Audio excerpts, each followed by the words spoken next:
So it's been over a month now since Etika's passing, and I haven't made a video on it yet because, quite honestly, I didn't have the heart to. I'll just preface this by saying I wasn't a huge fan of Desmond's at the time. I started hearing about him in like 2016 and 2017, and quite honestly, I thought he was just like a over the top,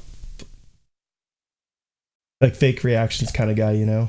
Then I saw the whole event that first time where he posted things on YouTube that he shouldn't have to get his channel deleted. It was just like a huge episode on Twitter and stuff. And the only thing I could think of was, this is crazy. I hope he finds help and he gets better. I started like easing myself into his content when I saw like highlights of his streams. There's this really cool series of highlights that he was just like watching scary, creepy videos, and he was a lot more chill and just like down to earth. And then I got a sense that maybe he wasn't as fake as I had once thought, which is a lesson, you know. You shouldn't just there's a clear difference between knowing that a product is bad and that you shouldn't gravitate towards it, and then there's assuming it's bad without at least taking a surface level look at it. So I became like, I wasn't a Twitch person, so I never actually like went on Twitch, but I would watch the highlights, and he was very entertaining. I started becoming a really good fan of his kind of content. And then I saw just like him saying all this stuff on Twitter like a couple months ago, saying like, oh, you know, yada yada yada, I'm like the devil or whatever. And it was just like, oh man, it's happening again, I hope he gets help. And like there was just this episode after episode at that point, and it was crazy to watch. And then one day he posted a video. I happened to watch it, and I was like this doesn't look good. This looks like someone very on the other side, so to speak. He was missing, and it didn't look good. And I had the feeling that he went ahead and did it. And then around 3 days later, it was confirmed that he had jumped off a bridge in New York. And that in that video that he posted that got taken down, he was walking towards that bridge. And I was shocked. I had the feeling that it was the worst situation, but I didn't want it to be. I really didn't. And it so happened to turn out that way. It was just so unbelievable. Like this bright light, this positive beacon had left the world.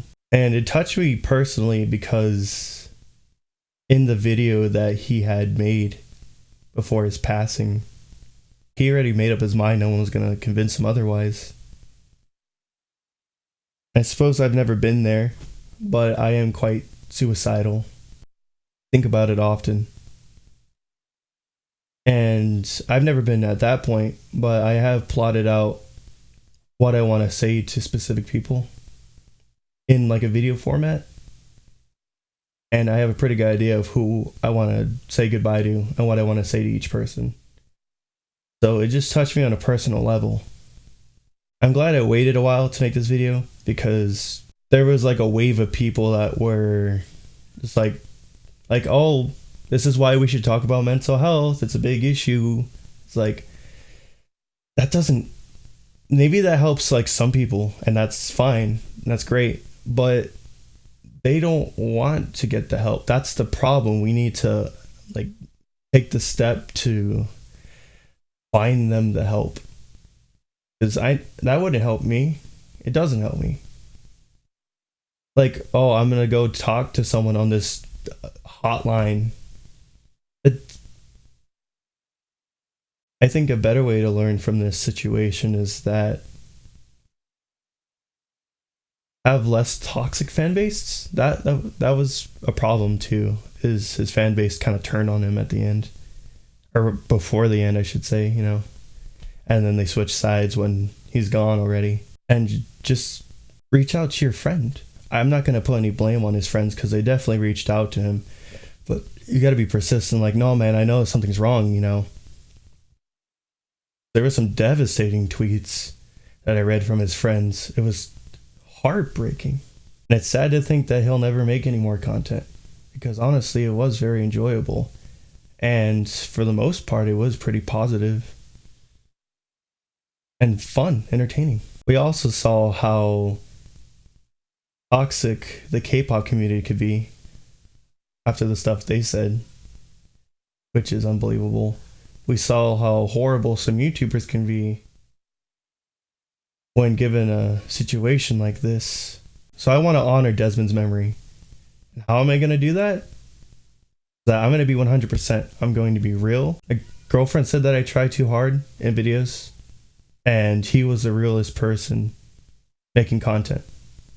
So, in honor of him, no bitch niggas, no snitch niggas, no Twitch niggas, and no fake switch niggas.